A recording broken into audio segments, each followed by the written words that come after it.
Hey, how you doing, Mep Investments here, Mep here. Want to talk about this hot stock that's been trending, what you call Momo. It's an IPO, Palantir Tech, PLTR, PLTR. Let me pull up the Market Smith chart here. I like these guys. I subscribe to them. I like their service. Very helpful. It's not cheap, but I find it beneficial and it helps me in my daily and mechanical routine. But if you look at the chart here, I mean, this thing was at $5, eight. I think when it IPO'd, it was around 10, more or less. But if you see this here, I mean, oh, this is Neo. I'm sorry. This one IPO'd at 10, if I'm not mistaken. PLTR. Here we go. So yeah, 10. This was the first day. It was from 9 to 11. Well, anyways, this thing hit 33 and change on Friday, and then it 33.50, and it rolled back to 27.66. Their last quarter, they were negative 53 cents per share. They report on January 28th, so you can do something in the January cycle. For 2020, they have a 7-cent estimate, and they have a market cap of 45 billion. I don't know. It seems like far-fetched. It's kind of up too fast. Um, if you wanted to buy this stock, 100 shares would run you 2,800 more or less, and deduct about 1,400 if you're on margin. Some margins are probably lower. If you wanted to do 10 shares, and this is a Thinkorswim platform on a paper account, just trying to show you 10 shares. I know there's a lot of Robinhood traders nowadays. I use TD Ameritrade because I like this platform. I use this one, and I use Tastywork. I have two accounts. Be 140 for 10 shares, but I mean, I don't think that's a good return on capital. If you wanted to do something here on 10 shares, the IV is pretty high on this one, if I'm not mistaken. 81 IVRank, so it's very high. I would recommend selling strategy in this underlying. I'm not bullish. I think it's overextended.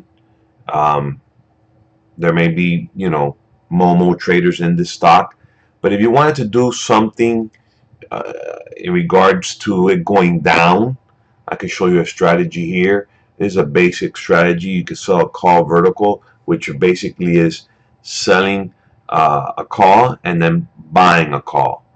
And this is a bearish assumption, thinking that the stock's going to go back down maybe to the 20 range. Now, the pretty thing about this is it tells you here in the platform the market makers expected move. In the next 19 days, they're expecting the stock to move up or down $10. And by the January 47-day cycle, they're expecting it to move $14 up and down. You can make your directional assumption, or you can also do a strategy that you may think it's range bound. Let's say it's kind of overbought, which is my assumption based on this chart. It's a little bit overbought in my opinion. So what you want to do here is, I'll show you for illustration purposes on Tastywork platform, because in my opinion it's a better visual. And it's pretty simple. All you do is pull in the ticker symbol here, and you want to look at the IVRank. Anything over 50 is amazing. So 81 is very high. Great premiums, and you can get pretty far away from the stock price, so you can help your probability of success on the trade on entry. So we do here, click go. You're going to short. I don't like to buy options. Options are decaying assets, so you want to sell them, and you want theta to work for you, which is decay. That's one of the Greeks. If you want to learn the Greeks, there's a couple of them, 4 of them, but I only associate myself basically with delta, and theta. And I could do another video more in depth in regards to those. So you click here go, and let's go to, you click here on expiration. You want to add, you want to get more time. So we're going to go to, let's say 47 days.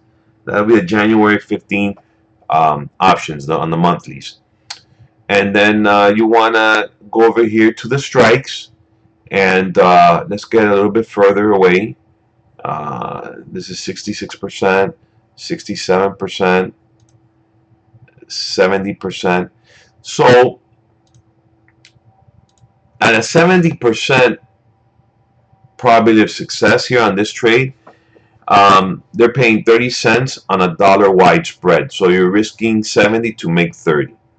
I would try maybe on an uptick here on Monday if you wanted to do a trade on this. If you wanted to risk about $100 on this trade, I would go try and maybe get 35 cents. So you're risking 65 to make 35 on a 70% probability of success. Or you can also widen out the strikes and make the spread wider. On this one, it's a $2 wide spread. So I would try and collect 70 cents and risk 130. And you have a 70% probability of success on this trade. And this would be a bearish trade, as you see here. If it goes down, which I think it will, my assumption is it will.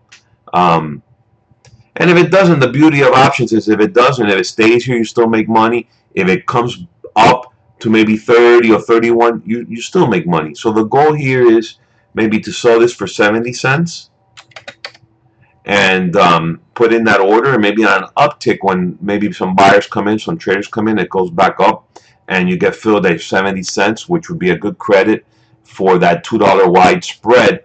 And then you buy back, you manage this at 21 days is what the research says.